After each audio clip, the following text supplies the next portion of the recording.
আসসালামু আলাইকুম। আশা করছি আল্লাহর অশেষ রহমতে সবাই খুব ভালো আছেন। আলহামদুলিল্লাহ আমিও খুব ভালো আছি।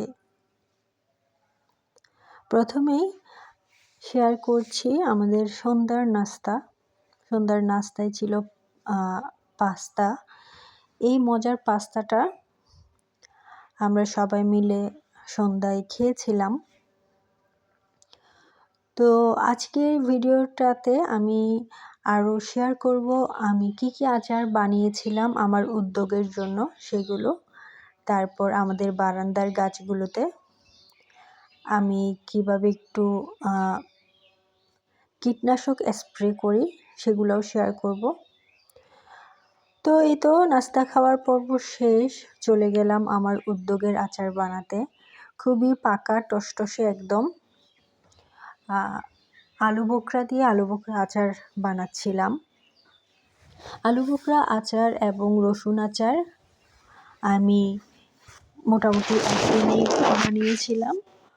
তো আমার উদ্যোগে কিন্তু আলু বোখরা আচার এবং রসুন আচার অনেক বেশি ডিমান্ডেবল দুইটা আচার, যেগুলো আমার ক্রেতারা সবসময় পছন্দ করেন। তো দেখতেই পাচ্ছেন কতটা লোভনীয় হয়েছে দুইটা আচারই। তো আমি দুইটা আচারই কিন্তু দুই চুলাই দিয়েই করে নিচ্ছিলাম, কারণ এই দুইটা আচার আমি এভাবে করতেই স্বাচ্ছন্দ্য বোধ করি। তো এটা হচ্ছে এর পরের দিনের ভিডিও। এখানে আগের বানানো আচার রোদে দিয়েছিলাম, এগুলো হচ্ছে জলপাই আচার। তো এরপর আমি যেটা করেছি সেটা হচ্ছে বাগানের গাছগুলোতে স্প্রে করেছি। এই স্প্রেতে আমি ইমিটাফ নামে একটা কীটনাশক ব্যবহার করেছি। যদি আপনার বাগানের গাছগুলোতে সাদা পোকা চলে আসে এবং পাতা কুঁকড়ে যায় মরিচ গাছের, তখন এভাবে ইমিটাফ দিয়ে সেগুলো দূর করতে পারেন। তবে অবশ্যই হাতে গ্লাভস পরবেন। আমি হাতে গ্লাভস পরিনি। আর অবশ্যই চেষ্টা করবেন, খেয়াল রাখবেন আপনার নাক এবং মুখ দিয়ে যেন একটুও পানি না ঢোকে, অর্থাৎ এই কীটনাশকের পানি যেন না ঢোকে। তো এরপর আমি মরিচ বেছে নিচ্ছিলাম। এগুলো কিন্তু বারান্দার গাছের মরিচ না, এগুলো হচ্ছে ঘরের জন্যই বাজার থেকে কিনে আনা মরিচ। তো এগুলো আমি পরিষ্কার করে নিচ্ছিলাম। বেশ অনেকগুলো মরিচ রয়ে গিয়েছিল, সেগুলো আমি পরিষ্কার করে রাখছিলাম। তো এরপর আমি যে আচারটা বানিয়েছি সেটা হচ্ছে তেঁতুল আচার। আরেকটা মোস্ট ডিমান্ডিং আচার আমার পেজের। এটা এত মজা হয়, যারা একটু টক, একটু ঝাল, মিষ্টি পছন্দ করেন, এই কম্বিনেশনটা যারা পছন্দ করেন তাদের জন্য খুবই খুবই পছন্দের এবং সবচেয়ে মজার একটা আচার।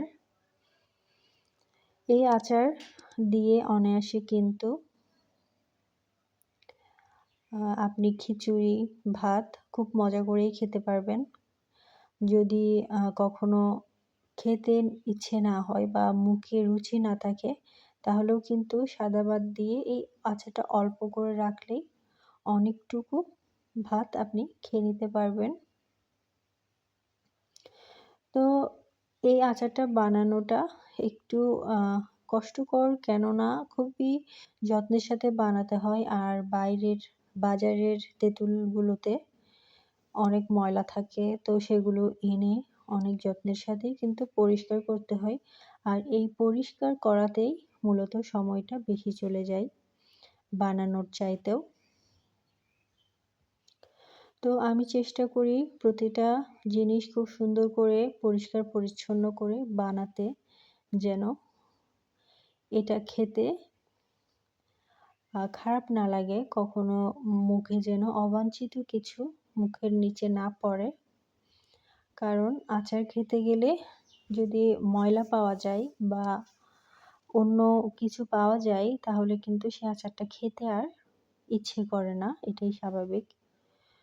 তো আমার এই সবগুলো আচার আমি আমার উদ্যোগের জন্য তৈরি করেছিলাম। আরও এরকম মজার মজার আচার আমার উদ্যোগ আয়াতসে পেয়ে যাবেন। তো আমার পেজ হচ্ছে আয়াতস, যেটা আপনি ফেসবুকে সার্চ দিলেই পাবেন। তো এই মজার মজার আচারগুলো যদি আপনাদের খেতে ইচ্ছে করে তবে অবশ্যই আমার পেজ আয়াতসে নক দিতে ভুলবেন না। আর আজকের ভিডিওটা আমি এতটুকুতেই শেষ করছি। ইনশাআল্লাহ পরবর্তীতে আবার দেখা হবে। আল্লাহ হাফেজ।